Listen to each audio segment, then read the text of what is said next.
President William Ruto is challenging the global community to unite in combating a climate crisis, warning that its continued effects pose existential threat to humanity. Speaking while chairing the Committee of African Heads of State and Government on Climate Change at the African Union headquarters in Ethiopia, President Ruto further expressed concern that the withdrawal of the United States from the Paris Agreement could hinder international cooperation and climate financing. A day after the end of the election of the Africa Union Commission chairperson in Addis Ababa, Ethiopia, President William Ruto was on Sunday morning the host of a summit of the Committee of African Heads of State and Government on Climate Change at the Africa Union headquarters. Addressing delegates at the meeting, the president lauded the Africa Continental Free Trade Area Secretariat for agreeing to support the implementation of the Africa Green Industrialization Initiative.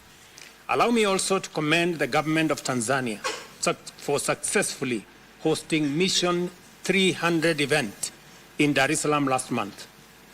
This initiative aims to accelerate Africa's energy access by 2030, and I urge this forum to endorse its outcome. He, however, emphasized that the climate summit crisis continues to pose an existential threat to humanity, urging the global community to unite in combating the challenge.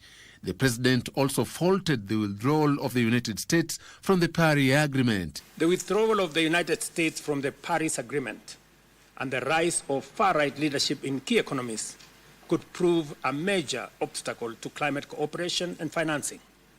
Moreover, 2024 was the first year the world breached the 1.5 degrees Celsius threshold, a stark warning with unpredictable consequences.